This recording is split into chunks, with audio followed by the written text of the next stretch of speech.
والسلام علی رسولہ النبی الکریم اما بعد۔ حضرات، اسلام اور جاہلیت، سب سے پہلے میں آپ کو بتاتا چلوں جاہلیت کسے کہتے ہیں۔ لفظ جاہلیہ قرآن کی مدنی صورتوں میں تقریباً 4 مرتبہ اس کا ذکر ہوا ہے۔ سورہ آل عمران آیت نمبر 154، سورہ مائدہ آیت نمبر 50، سورہ احزاب آیت نمبر 33، سورہ فتح آیت نمبر 26۔ حکم الجاہلیہ، تبرج الجاہلیہ، حمیت الجاہلیہ، ظن الجاہلیہ، اس قسم کے الفاظوں کا استعمال۔ اور قرآن مجید میں دیگر مقامات پر تجہلون، جاہلون، جاہلین جیسے الفاظ کا ذکر ہوا ہے۔ حضرات، قرآن نے جزیرہ عرب کے اخلاقی، اعتقادی اور رویوں کے اس مخصوص عہد کا، اس مخصوص دور پر کڑی نکتہ چینی کی ہے۔ در حقیقت قرآن نے اس دور کو لوگوں کے اخلاق اور کردار میں جاہلیت کی خصوصیات نمایاں ہونے کے سبب جاہلیت کا دور قرار دیا ہے۔ حضرات، آئیے جاہلیت اور اسلام کو سمجھنے سے پہلے ہم جاہلیت کے اقسام کو سمجھنا ضروری ہے۔ جاہلیت کے 3 اقسام ہیں، 3 نوعیتیں ہیں۔ ایک جاہلیت خالصہ، ایک جاہلیت مشرکانہ، ایک جاہلیت راہبانہ۔ حضرت، آئیے سب سے پہلے ہم جاہلیت خالصہ کی طرف روشنی ڈالیں۔ جاہلیت خالصہ کسے کہتے ہیں؟ در حقیقت کائنات کا یہ جو سارا نظام ہے، سارا جو سسٹم ہے، جاہلیت خالصہ کے مطابق یہ ہوتا ہے کہ یہ کائنات کا نظام ایک اتفاقی طور پر وجود میں آیا ہے۔ اس کے پیچھے کوئی حکمت نہیں، کوئی مصلحت نہیں، کوئی مقصد کار فرما نہیں، یوں ہی بن گیا ہے، یوں ہی چل رہا ہے، یوں ہی ختم ہو جائے گا۔ اس کا کوئی اللہ نہیں، خدا نہیں، اور اگر ہے تو اس سے ہمیں کوئی لینا دینا نہیں۔ تو بہرحال یہ انسان کی زندگی سے کوئی تعلق نہیں رکھتا اللہ سے، اور انسان ایک قسم کا جانور ہے، اس زمین پر پایا جاتا ہے جو خواہشیں رکھتا ہے، جنہیں پورا کرنے کے لیے اس کی طبیعت کے اندر سے اسے پش کیا جاتا ہے، زور کرتی ہے فطرتاً، جو ان خواہشوں کی تکمیل کا ذریعہ بن سکتے ہیں۔ اس کی زندگی کا مقصد صرف اپنی طبیعت حیوانی کے جو مطالبات ہوتے ہیں، جو ڈیمانڈز ہوتے ہیں، اس کو پورا کرنا۔ انسان سے بڑھ کر کوئی علم کا منبع اور ہدایت کا سرچشمہ موجود نہیں، جیسا کہ جاہلیت خالصہ میں۔ اور دیکھیے کہ اعمال کے نتائج جو ہوتے ہیں صرف دنیاوی زندگی تک محدود ہیں، اس کے سوا کوئی زندگی نہیں۔ بعد الموت کا جو تصور ہے اسلام نے جو دیا، اس کی کوئی دور دور تک یہاں پر نظر نہیں آتی۔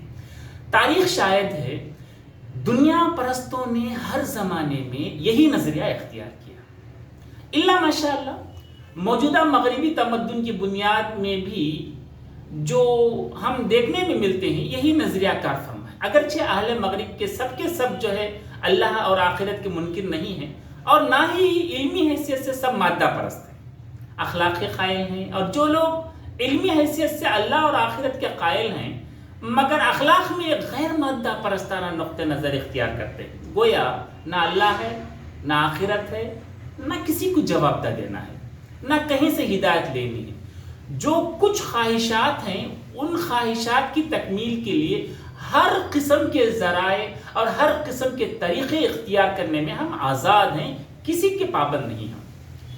اس نظریہ جاہلیت خالصہ کی اس نظریے کی بنیاد ایک خالص مادہ پرستانہ نظام اخلاق بناتا ہے، خواہ وہ کتابوں میں ہو یا ذہنوں میں ہو، پھر اسی ذہنیت سے علوم و فنون، افکار اور پورے نظام تعلیم و تربیت میں بے دینی، لا دینی اور مادیت کی روح سرایت کر جاتی ہے۔ دیکھیے نتیجہ یہ ہوگا، انسان اور انسان کے درمیان جو تعلقات، جو معاملات، جو تمام جو صورتیں ہوتے ہیں، اسی لادینیت پر، اسی مادہ پرستی پر مبنی ہوتے ہیں۔ پھر کیا ہوگا نتیجہ؟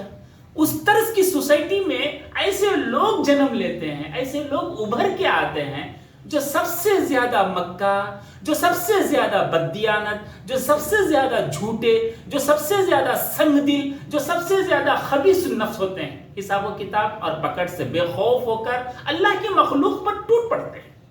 یہ ایک نظریہ رہا جاہلیت خالصہ کا۔ دوسری قسم جاہلیت کی، جاہلیت مشرکانہ۔ یہ نظریہ شرک کے اصول پر مبنی ہوتا ہے۔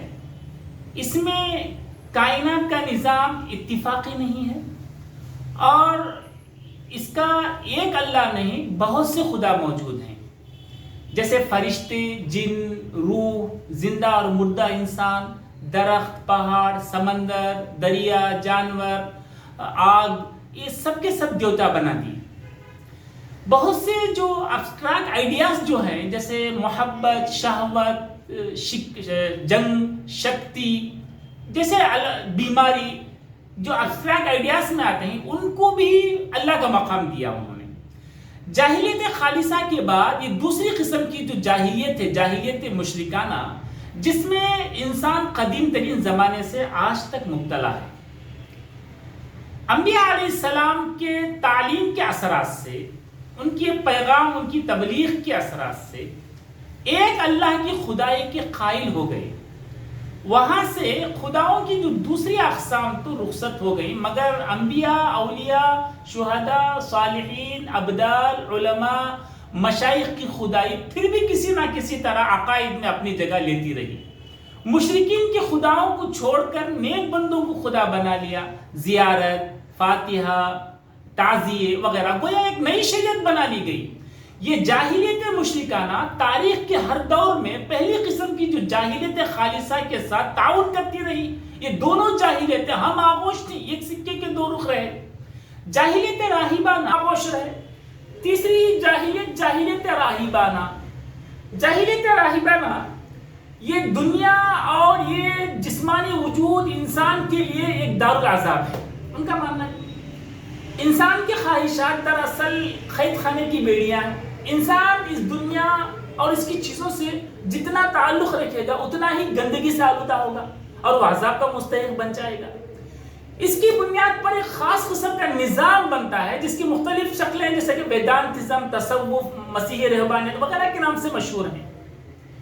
اس جاہلیت کے اثرات عوام میں جب پہنچتے ہیں وہ ان کے اندر غلط فہمی کا جو صبر تحمل پایا جاتا ہے اور مایوسانہ نقطہ نظر ان کے اندر بیدار ہوتا ہے اور انہیں ظالموں کے لیے نرم نوالا بنا دیتا ہے۔ تو دوسری طرف یہ راہبانہ فلسفہ اخلاق انسانی فطرت کو شکست دیتا ہے، دل کھول کر گناہ کیا جا سکے اور ہاتھ سے جنت بھی نہ چھوٹنے پائے، جس کی بدترین مثال تاریخ میں روم کے پاپاؤں میں۔ جاہلیت کی ان تینوں اقسام کو سامنے رکھتے ہوئے جاہلیت خالصہ، جاہلیت مشرکانہ، جاہلیت راہبہ کو سامنے رکھ کر اسلام کا کمپیریٹو اسٹڈی کریں، مطلب موازنہ کریں۔ اسلام کیا ہے دراصل؟ دیکھیے اسلام یہ وہ نظریہ ہے جسے انبیاء علیہ السلام نے پیش کیا۔ یہ ساری کائنات دراصل ایک اللہ کی سلطنت ہے، اسی نے اس کائنات کو بنایا ہے، وہی اس کا مالک اور خالق ہے، وہی اس کا واحد حاکم ہے، ہم سب کے سب اسی کے تابع ہیں۔ یہ اسلام کا نظریہ ہے۔ انسان اس مملکت میں پیدائشی رعیت ہے۔ اس نظام حکومت کے اندر انسان کی خود مختاری کے لیے کوئی جگہ نہیں اور نہ ہی فطرتاً ہو سکتی ہے۔ یہ خود اپنے لیے طریقے زندگی اور اپنی ڈیوٹی آپ تجویز کر لینے کا حق نہیں رکھتا۔ اس کا کام جو ہے صرف یہ ہے کہ مالک الملک کی طرف سے جو ہدایات آئے اس کی پیروی کرے۔ اس ہدایت کے آنے کا ذریعہ وہی ہے اور جن انسانوں کے پاس یہ وہی آتی ہے وہ نبی علیہ الرحمہ ہوتے ہیں۔ بظاہر کائنات کا نظام یا سلطنت اس طرح چل رہی ہے کہ ہمیں سمجھ میں یہ آتا ہے کہ اس کا کوئی حاکم نظر نہیں آتا۔ انسان صرف ایک کارخانہ چلتا ہوا دیکھتا ہے اس کائنات میں، اس کے درمیان اپنے آپ کو موجود پاتا ہے۔ یہ دنیاوی زندگی چونکہ آزمائش کی مہلت ہے، یہاں نہ حساب ہے نہ جزا و سزا۔